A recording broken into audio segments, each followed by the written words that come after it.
Alright, Stotties, it's me, Naughty Noodle, and today I am very excited because I'm finally filming my first ever mukbang. Now, I know that it could be pronounced mukbang, but for me, mukbang just rolls off the tongue a little better, and I'm a creature of habit, so I probably won't be able to change that. But I am going to be eating my favourite today, so I've got the hot chicken flavour cheesy version of these noodles. I absolutely love them. I eat them all the time, but I've got a massive portion for the purpose of this video, and I've also put cheese in, which I always do. Please don't judge. So they're a little bit thicker. But yes, if you have your dinner, go grab it, pull up a seat. If not, then get comfortable anyways, because we're going to have a little natter.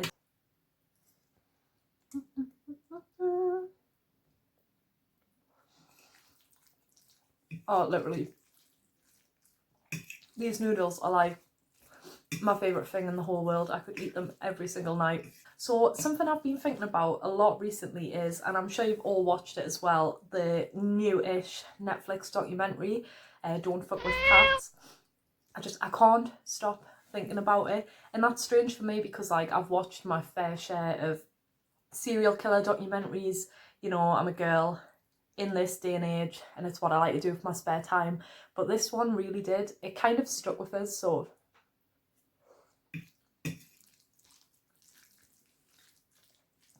I feel like I need to talk about it. So like the documentary doesn't start off that sinister. Like it basically,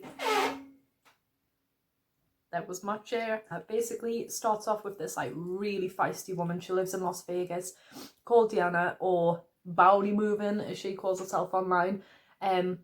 She works in Las Vegas in one of the casinos on like the main strip, and she's like this massive like tech savvy person, like doing all the machines or something.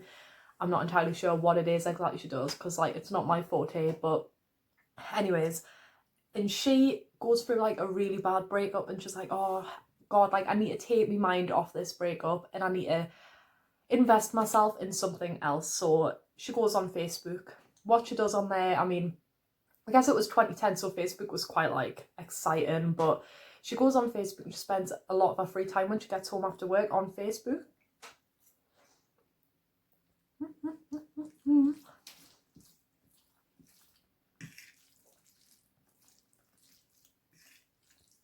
And yeah, so she's on Facebook and she comes across this video, and like I've watched some pretty chilling, like gritty, disturbing things. Chocolate milk. But this video that she watches, or that she comes across, is just, so basically it's like some dude in a hoodie and he kills cats. I mean, they didn't show the full thing in the documentary, but I couldn't even watch what they did show. Like I could watch somebody being murdered, probably, like, not mean to sound like a psycho, but I'd prefer to watch that over watching somebody kill some kittens. So that's what the video is anyways. From what she explained, like they were being suffocated in bags, and horrendous. Like on it literally, like, it made us want to cry.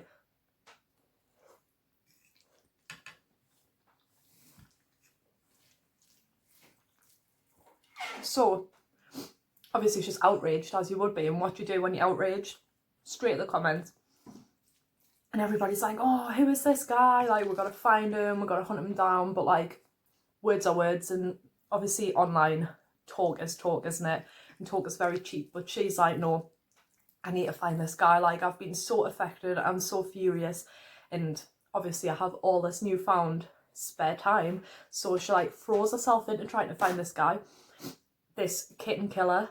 And from what I can gather, like, she finds this group of other like-minded individuals who want to find the kitten killer.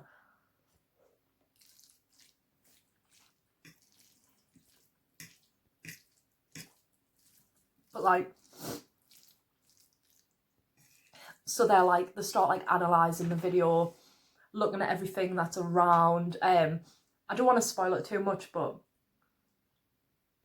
one of the things that they do point out, it's actually quite funny. So they find this like wolf throat on the bed, and like it's meant to be like quite a unique throat in comparison to all the other wolf throats that are out there. And but actually there was like a Facebook meme about this wolf row, and it was like near where I live. The galleries, well, it's not near where I live, it's quite close to where I live, and like I'm sure it was the same wolf row, and they were like, oh, Luke's been here. But anyways, and they find like Hoover and all this other stuff, and they start to like track them down. They become like obsessed, and then like more videos sprout about over it.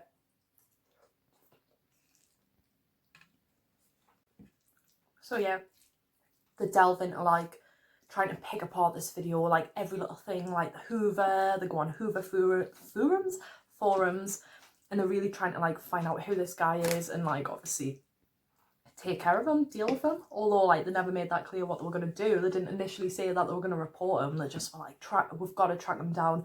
There was other 2 more, I think, videos of this guy killing cats as well.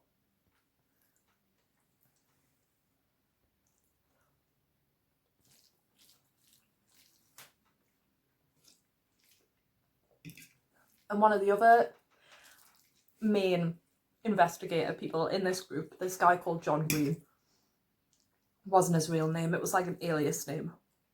So it's like him and Deanna, like dream team, and find out all this like information about him, his obsession with films, blah blah. And then like sooner or later they find out that it's this guy, Luke Magnotta, cat killer. And they're like, shit, this guy's gonna kill someone, because obviously like 9 times out of 10 serial killers will go for innocent animals first. It's like practice, it's like foreplay. So they start to get really worried. Actually, speaking of which, he's really lucky that he was like killing kittens, because if he tried to mess with Marv, my big tomcat, I'm telling you, the tables would have been turned, but that's irrelevant.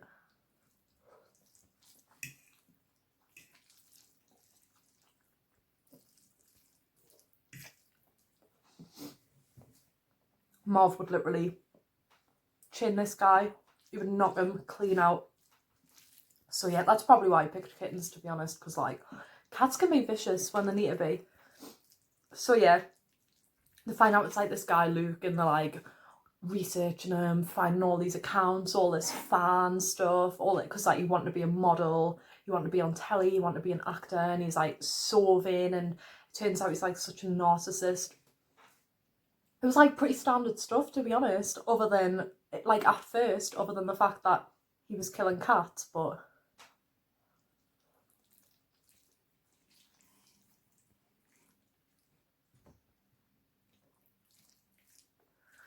so yeah, and then eventually he does kill someone.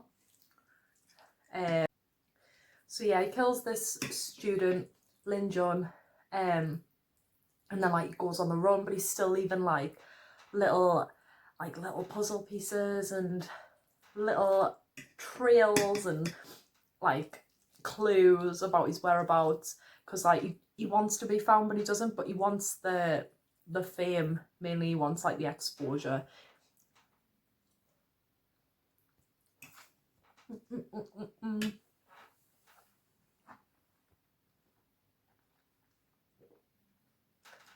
And then like eventually all these different police get involved. Like he gets around this guy, like he was in Paris, he was everywhere, he was in England, and then like he's in Germany towards the end, and like it shows you this guy in an internet cafe like doing his shift, and he's like reading about this crazy cat killer who's just like killed a guy, and he's on the run, and there's this massive manhunt. And he's like, oh, holy shit. And then he looks up from his newspaper or his computer or whatever, and like there is Luke Magnotta like standing right in front of him. Like, can you imagine how he must have felt?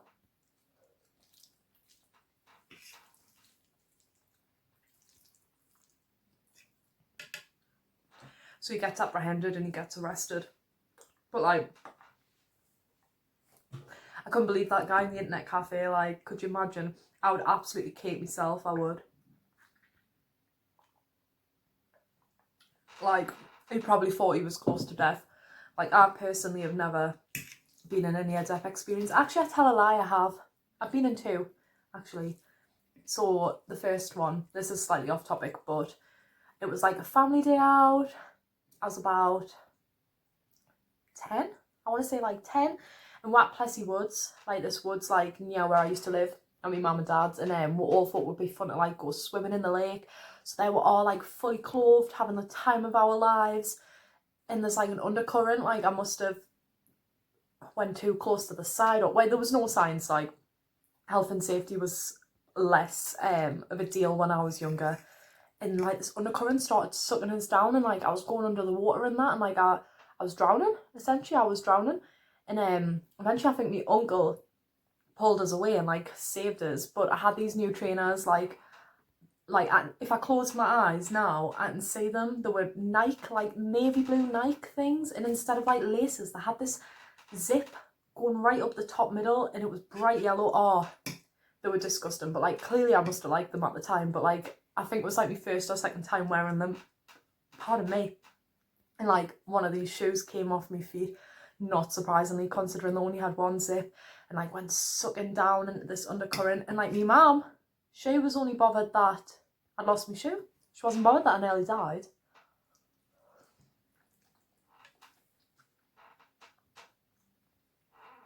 Another one.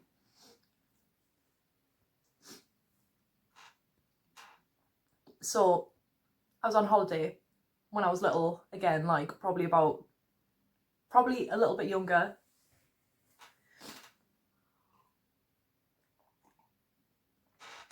Probably a little bit younger this time, to be honest with you. And I think we're in like Greece or Spain or something, and like my stepdad, like he's a taxi driver, and he knows like everyone, like he knows Bill down the road, and his uncle, and like his dog's best friend, like he literally knows everyone. Like he couldn't go anywhere without him bumping into someone that he knew.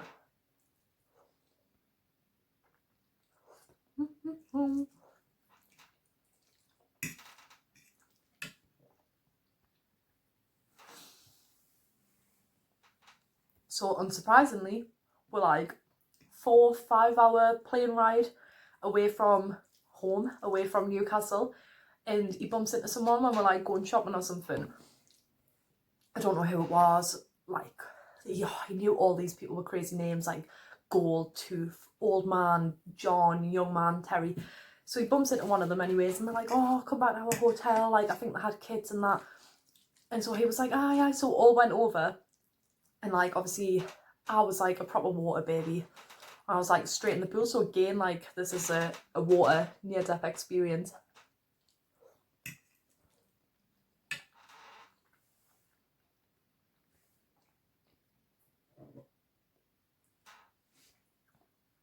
I've got like a whole noodle stuck in my throat. Ooh. So I went straight in the pool.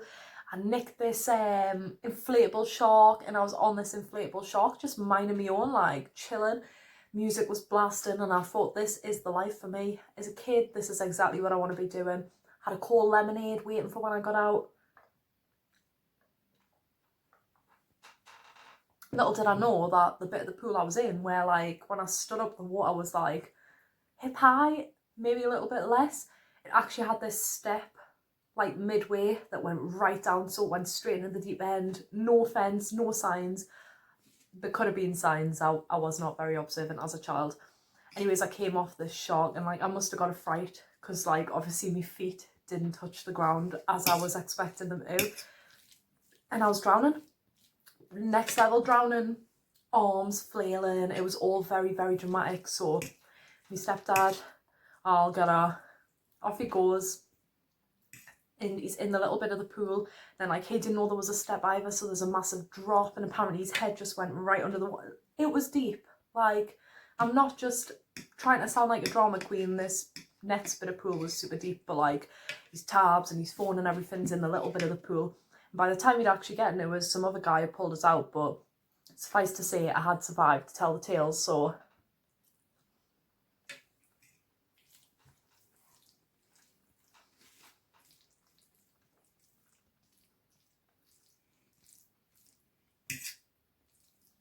It was one of that, my life literally had flashed before my eyes. I'm not even joking.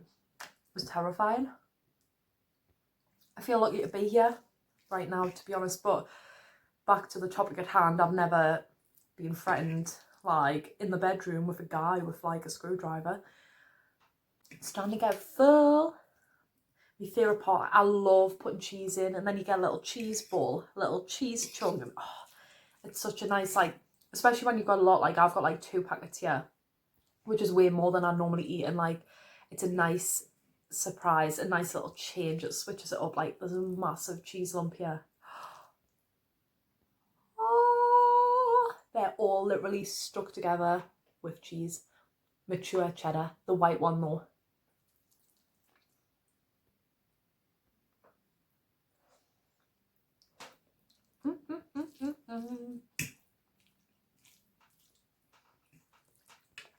That is naughty. That is the definition of a naughty noodle. So yeah, and the rest of them, and then that's that. It's crazy. Like I don't even know if these 2 people, John Green and Deanna, got any recognition other than the documentary, of course, but because like they did play quite a big part, or they would have played a massive part in finding this guy sooner if anyone listened to them. But I mean, you would think they were absolute crazies. Like, who has that much time? I'm sure she said she spent like 48 hours, if not more, like researching Hoovers or something.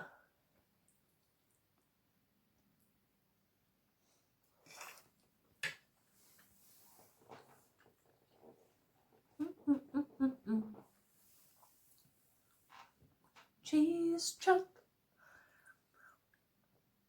But luckily that guy's off the street. No more cats are going to die at the hands of this horrific creature who, to be honest, did most of it because like he flunked in his acting career. Like, get over it. Bitter pill to swallow, but you just move on. Like, the normal person does not go out and kill some cats, kill a guy, send a foot and a hand to like the Conservatives and the Liberals of some random country. Mad. But I feel so much better that I've unloaded and talked about this documentary that has been literally on my mind for like the past 2 days. I can't do another bite. I can't. I'm done. I'm so done.